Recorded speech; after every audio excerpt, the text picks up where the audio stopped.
এই আয়াত এটা এমন ফজিলতপূর্ণ আয়াত। আল্লাহ নবী বলেন এই আয়াত আল্লাহ পাক রব্বুল আলামিন বান্দাকে যেভাবে ঠোঁট আর জিহ্বা দেয়, প্রত্যেকটা মানুষের দুইটা ঠোঁট আর একটা জিহ্বা থাকে। আল্লাহর হাবিব সাল্লাল্লাহু আলাইহি ওয়াসাল্লাম বলেন আয়াতুল কুরসি এমন একটা আয়াত যেই আয়াতের একটা ঠোঁট, দুইটা ঠোঁট আর একটা জিহ্বা আছে। আপনি আমি যেইভাবে আমার মাওলার জিকির আদায় করি, আয়াতুল কুরসিটাও তার ঠোঁট আর জবান দিয়া আমার মাওলার আরশের নিচে বসে বসে আল্লাহর জিকির আদায় করে। এই জন্য আল্লাহ রাসূল সাল্লাল্লাহু আলাইহি ওয়াসাল্লাম বলেন এটা অনেক দামি আয়াত। এটাকে অন্য হাদিস নবী ইসমে আযম বলেছেন। এমন দাম আল্লাহ পাক রব্বুল আলামিন আয়াতুল কুরসির ভিতরে দিয়েছেন। হে মুসলমান নবীর উম্মত, জান্নাতে যাওয়ার হাজারো রাস্তা আছে, হাজারো পথ আছে। আপনাদের এই ময়মনসিংহ ফুলপুরে আসতে অসংখ্য রাস্তা আছে। যার যেমন মন যায় সেমনি আসবে, যার যেভাবে সহজ মনে হয় সে সেভাবে আসবে। আয়াতুল কুরসি এমন একটা আমল, আল্লাহর নবী সাল্লাল্লাহু আলাইহি ওয়াসাল্লাম বলেন কোন ইমানদার বান্দা যদি ইন্তেকালের পরে জান্নাত পেতে চায়, ওই বান্দা যদি সহজ তরিকায় জান্নাতে যেতে চায়, নবী বলেন আল্লাহ রাসূল সাল্লাল্লাহু আলাইহি ওয়াসাল্লাম বলেন মান ক্বারা আয়াতুল কুরসি ফি দুবুরি কুল্লি সালাতিন মাকতুবা লাম ইয়ামনাহু মিন দুখুলিল জান্নাতি ইল্লা আইয়ামুত। নবী করিম সাল্লাল্লাহু আলাইহি ওয়াসাল্লাম বলেন আয়াতুল কুরসি এমন ফজিলতপূর্ণ আয়াত, এই আয়াতের ভিতরে আল্লাহ পাক রব্বুল আলামিন এমন এমন গুরুত্বপূর্ণ জিনিস দিয়েছেন। আল্লাহ নবী সাল্লাল্লাহু আলাইহি ওয়াসাল্লাম বলেন আয়াতুল কুরসি যদি কোনো ইমানদার মুমিন 5 ওয়াক্ত নামাজের পর বারবার পড়ে, ফজরের নামাজের পর একবার পড়বে, যোহরের পর একবার, আসরের পর একবার, মাগরিবের পর একবার, এশার পর একবার, কোন ইমানদার বান্দা 5 ওয়াক্ত ফরজ নামাজের পর যদি কেউ আয়াতুল কুরসি একবার পাঠ করে, আল্লাহ নবী বলেন লাম ইয়ামনাহু মিন দুখুলিল জান্নাতি ইল্লা আইয়ামুত। ওই বান্দাকে আল্লাহর জান্নাতে যেতে মৃত্যু ছাড়া কেউ বাধা দিতে পারবে না। ভাইরা আমার, আল্লাহ পাক রব্বুল আলামিন এটাকে এত দামি বানাইছেন আয়াতুল কুরসিকে, মওত ছাড়া কোন ইমানদার বান্দাকে কেউ জান্নাতে বাধা দিতে পারবে না। আয়াতুল কুরসি এমন একটা আমল, আল্লাহর নবী সাল্লাল্লাহু আলাইহি ওয়াসাল্লাম বলেন এটাকে কোন ইমানদার বান্দা যদি 5 ওয়াক্ত নামাজের পরে, আমাদের তো নামাজের কোনো হুঁশ নাই, সকাল সন্ধ্যা নামাজ আদায় করে না। এই দেশের অধিকাংশ মানুষের অবস্থা হলো আমাদের দেশে ফজরের নামাজের মুসল্লিদের দিকে নজর দিলে মনে হয় এ দেশে কোনো ইমানদার নাই, আর জুমার নামাজের মুসল্লিদের দিকে তাকাইলে মনে হয় এ দেশে কোনো নাস্তিক নাই। ফজরের নামাজে মুসল্লি খুঁজাও পাওয়া যায় না, জুমার নামাজে জাগাও দেওয়া যায় না, ঠিক কিনা? মুসলমান দাবি করে নামাজ নাই, বলেন তো মুসলমান না ভণ্ড? মুসলমান দাবি করলে নামাজ দরকার আছে না নাই? মুসলমান দাবি করে নামাজ নাই, রোজা নাই, পর্দা নাই, পুশিদা নাই। এ মুসলমান যতই দাবি করুক, দাবির নাম কামিয়াবি নয়, মানার নাম কামিয়াবি। যারা মুসলমান দাবি করে নামাজ পড়ে না, রোজা রাখে না, হজ করে না, যাকাত দেয় না, এগুলো একটাও মুসলমান নয়, সব হলো ভণ্ড, ঠিক কিনা জোরে কও। আমি আপনাদের সামনে কোরআনের আয়াতের একটি অংশ বিশেষ শুরু থেকে তেলাওয়াত করেছি। আপনারা যদি বুঝে থাকেন আর মনে থেকে থাকে তাহলে বলেন তো আমি যে আয়াতে কারিমা তেলাওয়াত করেছি এই আয়াতটার নাম কি, কেউ বলতে পারবেন? মাশাআল্লাহ, তাহলে মনোযোগের সাথেই শুনেছেন আপনারা, আলহামদুলিল্লাহ। আমরা জানি আয়াতুল কুরসি, কিন্তু আমরা এটার ফজিলত জানি না অনেকে। আয়াতটা যদিও একটু বাকি, এই আয়াতের ফজিলত অনেক বড়। আজকে এই আয়াতটা সম্পর্কে আপনাদেরকে কিছু কথা বলবো। এটা নিয়ত করব যে এই আয়াতের ফজিলত শোনার পরে আমি যদি অনুভব করি যে আমার এই আয়াতের ফজিলতটা আমার জীবনে দরকার, আমরা চেষ্টা করব সবাই আমল করার, ইনশাআল্লাহ। ইনশাআল্লাহ, আল্লাহ কবুল করুক, আমিন। তো ভাইরা আমার, কোরআনে অসংখ্য আয়াত আছে, অসংখ্য সূরা আছে। আল্লাহ পাক রব্বুল আলামিন সব আয়াতকে পিছে ফেলে যে আয়াতের মর্যাদা দিয়েছেন, সেই আয়াতের নাম হচ্ছে আয়াতুল কুরসি। নবী করিম সাল্লাল্লাহু আলাইহি ওয়াসাল্লাম একবার সাহাবী হযরত উবাই ইবনে কাব রাদিয়াল্লাহু তাআলা আনহুকে জিজ্ঞাসা করলেন, এ উবাই ইবনে কাব, বলো তো কোরআনের ফাতিহা থেকে নিয়ে নাস পর্যন্ত যতগুলো আয়াত আছে সব আয়াতের ভিতরে সবচেয়ে আল্লাহ পাকের কাছে মর্যাদাবান আয়াত কোনটি?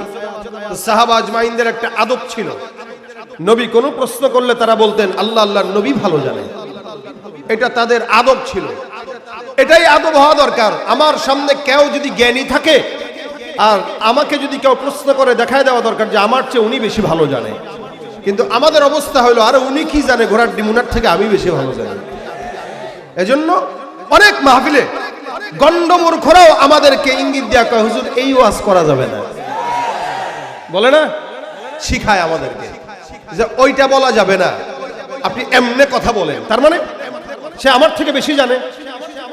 অথচ সাহাবা একরামদের আদব ছিল, নবী আর নবীর আল্লাহ ভালো জানে। রাসূল সাল্লাল্লাহু আলাইহি ওয়াসাল্লাম বলেন, হ্যাঁ আমি তো জানি, তবে তোমার জ্ঞান কি বলে, তোমার ইলম কি বলে, ওইটা তোমার থেকে শুনতে চাই।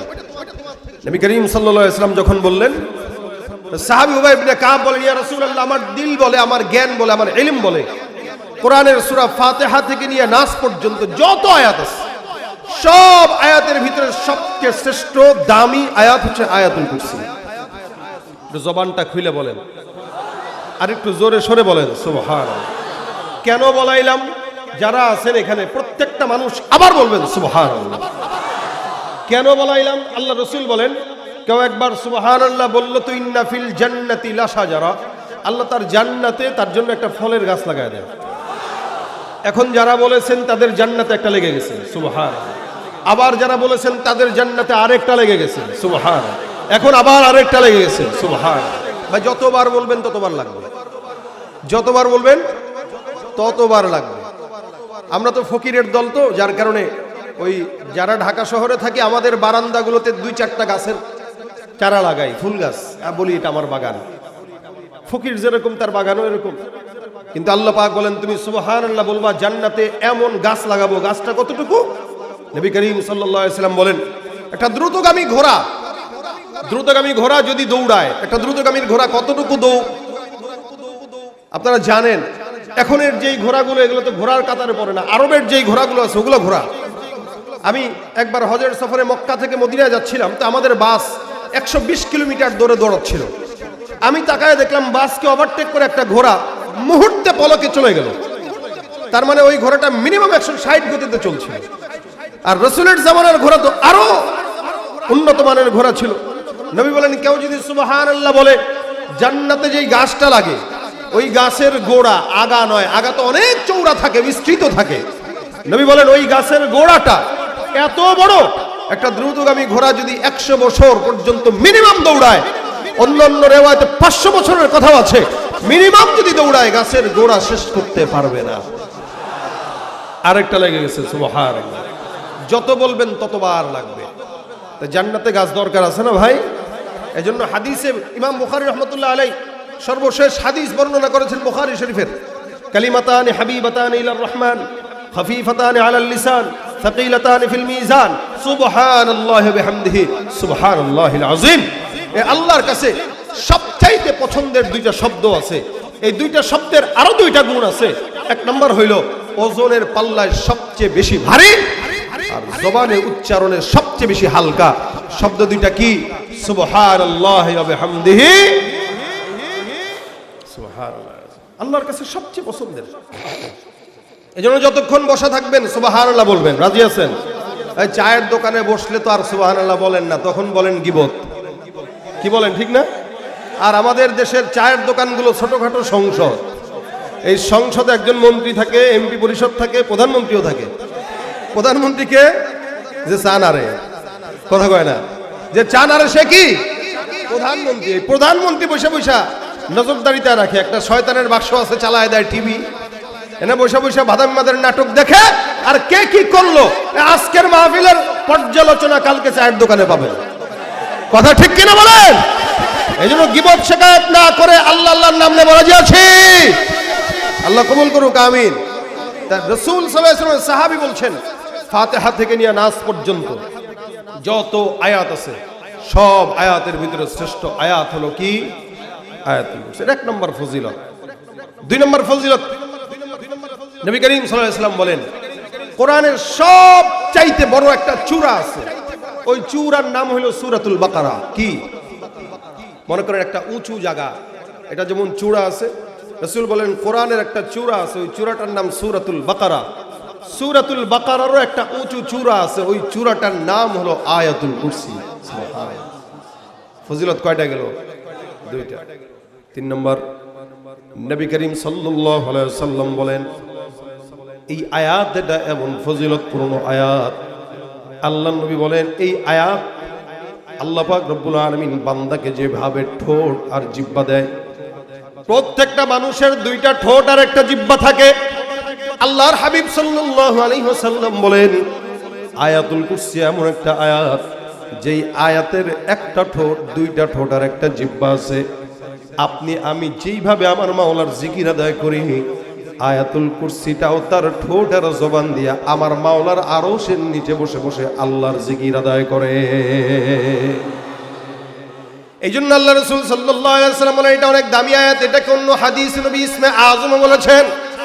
এমন দাম আল্লাহ পাক রব্বুল আলামিন আয়াতুল কুরসির ভিতরে দিয়েছেন। হে মুসলমান নবীর উম্মত, জান্নাতে যাওয়ার হাজারো রাস্তা আছে, হাজারো পথ আছে। আপনাদের এই ময়মনসিংহ ফুলপুরে আসতে অসংখ্য রাস্তা আছে। যার যেমন মন যায় সেমনি আসবে, যার যেভাবে সহজ মনে হয় সে সেভাবে আসবে। আয়াতুল কুরসি এমন একটা আমল, আল্লাহর নবী সাল্লাল্লাহু আলাইহি ওয়াসাল্লাম বলেন, কোন ইমানদার বান্দা যদি ইন্তেকালের পরে জান্নাত পেতে চায়, ওই বান্দা যদি সহজ তরিকায় জান্নাতে যেতে চায়, নবী বলেন, আল্লাহ রাসূল সাল্লাল্লাহু আলাইহি ওয়াসাল্লাম বলেন, মান করা আয়াতুল কুরসি ফি দুবুরি কুল্লি সালাতিন মাকতুবা লাম ইয়ামনাহু মিন দুখুলিল জান্নাতি ইল্লা আইয়ামুত। নবী করিম সাল্লাল্লাহু আলাইহি ওয়াসাল্লাম বলেন, আয়াতুল কুরসি এমন ফজিলতপূর্ণ আয়াত, এই আয়াতের ভিতরে আল্লাহ পাক রব্বুল আলামিন এমন এমন গুরুত্বপূর্ণ জিনিস দিয়েছেন। আল্লাহ নবী সাল্লাল্লাহু আলাইহি ওয়াসাল্লাম বলেন, আয়াতুল কুরসি যদি কোনো ইমানদার মুমিন 5 ওয়াক্ত নামাজের পর বারবার পড়ে, ফজরের নামাজের পর একবার পড়বে, যোহরের পর একবার, আসরের পর একবার, মাগরিবের পর একবার, এশার পর একবার, কোন ইমানদার বান্দা 5 ওয়াক্ত ফরজ নামাজের পর যদি কেউ আয়াতুল কুরসি একবার পাঠ করে, আল্লাহ নবী বলেন, লাম ইয়ামনাহু মিন দুখুলিল জান্নাতি ইল্লা আইয়ামুত। ওই বান্দাকে আল্লাহর জান্নাতে যেতে মৃত্যু ছাড়া কেউ বাধা দিতে পারবে না। ভাইরা আমার, আল্লাহ পাক রব্বুল আলামিন এটাকে এত দামি বানাইছেন আয়াতুল কুরসিকে, মওত ছাড়া কোনো ইমানদার বান্দাকে কেউ জান্নাতে বাধা দিতে পারবে না। আয়াতুল কুরসি এমন একটা আমল, আল্লাহর নবী সাল্লাল্লাহু আলাইহি ওয়াসাল্লাম বলেন, এটাকে কোনো ইমানদার বান্দা যদি 5 ওয়াক্ত নামাজের পরে, আমাদের তো নামাজের কোনো হুঁশ নাই, সকাল সন্ধ্যা নামাজ আদায় করে না। এই দেশের অধিকাংশ মানুষের অবস্থা হলো, আমাদের দেশে ফজরের নামাজের মুসল্লিদের দিকে নজর দিলে মনে হয় এ দেশে কোনো ইমানদার নাই, আর জুমার নামাজের মুসল্লিদের দিকে তাকাইলে মনে হয় এ দেশে কোনো নাস্তিক নাই। ফজরের নামাজে মুসল্লি খুঁজাও পাওয়া যায় না, জুমার নামাজে জাগাও দেওয়া যায় না, ঠিক কিনা? মুসলমান দাবি করে নামাজ নাই, বলেন তো মুসলমান না ভণ্ড? মুসলমান দাবি করলে নামাজ দরকার আছে না নাই? মুসলমান দাবি করে নামাজ নাই, রোজা নাই, পর্দা নাই, পুশিদা নাই। এ মুসলমান যতই দাবি করুক, দাবির নাম কামিয়াবি নয়, মানার নাম কামিয়াবি। যারা মুসলমান দাবি করে নামাজ পড়ে না, রোজা রাখে না, হজ করে না, যাকাত দেয় না, এগুলো একটাও মুসলমান নয়, সব হলো ভণ্ড, ঠিক কিনা জোরে কও? তুমি রমজান এলে রাখো না রোজা, দিনকে করো আঘাত, পয়সা কড়ির নেই তো অভাব, দাও না তো যাকাত। তুমি রমজান এলে রাখো না রোজা, দিনকে করো আঘাত, পয়সা কড়ির নেই তো অভাব, দাও না তো যাকাত। তুমি ইমানদারির বড়াই করো, নেই তোমার ইমান, তুমি ইমানদারির বড়াই করো, নেই তোমার ইমান। তুমি কেমন মুসলমান, তুমি কেমন মুসলমান, তুমি কেমন মুসলমান? নামাজের সাথে নাই পরিচয়, মানো না কোরআন, নামাজের সাথে নাই পরিচয়, মানো না কোরআন। তুমি কেমন মুসলমান, ঠিক কিনা? নবীর উম্মত দাবি করো, সুন্নাহ মানো না, নবীর অপমানে তোমার হৃদয় কাঁদে না। তুমি নবীর উম্মত দাবি করো, সুন্নাহ মানো না, নবীর অপমানে তোমার হৃদয় কাঁদে না। তুমি বিজাতীয় সংস্কৃতিতে সপেছো পরাণ, তুমি বিজাতীয় সংস্কৃতিতে সপেছো পরাণ। তুমি তুমি কেমন মুসলমান, নামাজের সাথে নাই পরিচয়, মানো না কোরআন, তুমি কেমন মুসলমান। তুমি সুদের টাকায় প্রাসাদে গড়ো, ঘুষও ছাড়ো না, দিন দুঃখী না খেয়ে মরে খবর রাখো না। ঘুষ খেয়ে অবিচার করো সাজিয়া প্রধান, তুমি ঘুষ খেয়ে অবিচার করো সাজিয়া প্রধান, তুমি কেমন মুসলমান। তুমি নামাজের সাথে নাই পরিচয়, মানো না কোরআন, তুমি কেমন মুসলমান। ঠিক কিনা? নামাজ কি মুসলমান পড়ে কি পড়ে না?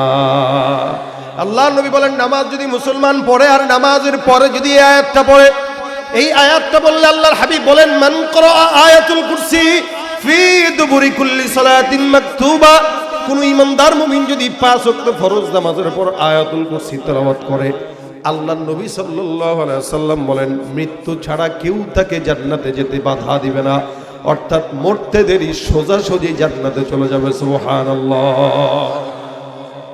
এই আয়াতের ভিতর আল্লাহ পাক রব্বুল আলামিন সর্বপ্রথম আল্লাহর উলুহিয়াতের বর্ণনা করেন, যার কারণে আল্লাহ ডাক দিয়া বলেন, আল্লাহু লা ইলাহা ইল্লাহু, হে আল্লাহ এমন একজন রব যার কোনো ইলাহ নাই, যার সঙ্গে কোনো ইলাহ নাই, যিনি ছাড়া কোনো মাবুদ নাই। আল্লাহ পাক রব্বুল আলামিনের এই মাবুদ আল্লাহ পাক ছাড়া অন্য কেউ নাই, এই কথাটা আদম থেকে মুহাম্মদ পর্যন্ত যত নবী রাসূল আসছেন সবার বর্ণনাই ছিল। আদম পয়গম্বর থেকে মুহাম্মদ রাসূলুল্লাহ সাল্লাল্লাহু আলাইহি ওয়াসাল্লাম পর্যন্ত সব নবীদের একটাই কাজ, লা ইলাহা ইল্লাল্লাহর স্লোগান দেওয়া। আমার আপনার পয়গম্বর আল্লাহর হাবিব সাল্লাল্লাহু আলাইহি ওয়াসাল্লাম একই আওয়াজ দিয়েছেন নবীর সারা জিন্দেগি দিয়া, আইয়ুহান নাসু কুলু লা ইলাহা ইল্লাল্লাহ তুফলিহুন। আল্লাহর নবী একই কথা গোটা উম্মতকে বলেছেন। আদম পয়গম্বর বলেছেন, ঈসা পর্যন্ত যত নবী রাসূল এসেছে সব পয়গম্বররা একই কথা বলেছেন। আল্লাহ কয়জন? কয়জন? কয়জন? আল্লাহ যদি একাধিক হতো এই আসমান আর জমিন টিকতো না। আমার আল্লাহ বলেন, লাউ কানা ফীহিমা আলিহাতুন ইল্লাল্লাহু লাফাসাদাতা। আমার আল্লাহ পাক রব্বুল আলামিন বলেন, লাউ কানা ফীহিমা, আসমান আর জমিনের ভিতরে, লাউ কানা ফীহিমা আলিহাতুন ইল্লাল্লাহু লাফাসাদাতা। আল্লাহ পাক রব্বুল আলামিন বলে, এই আসমান আর জমিনের ভিতরে আল্লাহ ছাড়া যদি অন্য কোনো ইলাহ থাকতো, আসমান আর জমিন ধ্বংস হয়ে যেত। এক জায়গার আল্লাহ বলতো এখানে বৃষ্টি হবে, আবার আরেক আল্লাহ বলতো না না বৃষ্টি হবে না। এভাবে দুই নেতার ভিতরে পার্থক্য লেগে যেত, ঝগড়া লেগে যেত। দেখেন না, সমাজে যখন নেতা বেড়ে যায় তখন জনগণ দিশাহারা হয়ে যায়। ঠিক কিনা? এখন এর অবস্থা যা, নেতা বেশি ঝগড়াও বেশি। এই জন্য আল্লাহ পাক রব্বুল আলামিন একজন, ওনার সঙ্গে অন্য কোনো শরীক নাই। আল্লাহ পাক রব্বুল আলামিনকে উলুহিয়ত, আল্লাহর উলুহিয়ত বলেন, রুবুবিয়ত বলেন, সিফাত বলেন, যা কিছু আছে সব কিছুতেই আল্লাহকে একক মানা, এটা একটা ইমানদারের কাজ। আমরাও যেরকম বিশ্বাস করি আসমান আর জমিন বানাইছেন কে? বলে আল্লাহ। ইহুদিরাও বিশ্বাস করে আসমান জমিন বানাইছে আল্লাহ, নাসারারাও বিশ্বাস করে আসমান জমিন বানাইছে আল্লাহ।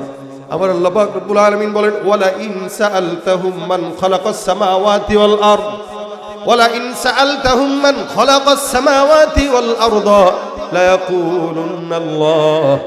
আল্লাহ পাক বলেন, ইহুদি নাসারাকে যদি প্রশ্ন করা হয় আসমান আর জমিন বানাইছে কে, এই প্রশ্নের জবাব দিয়ে তারা বলবে আসমান আর জমিনের মালিক অবশ্যই আল্লাহ।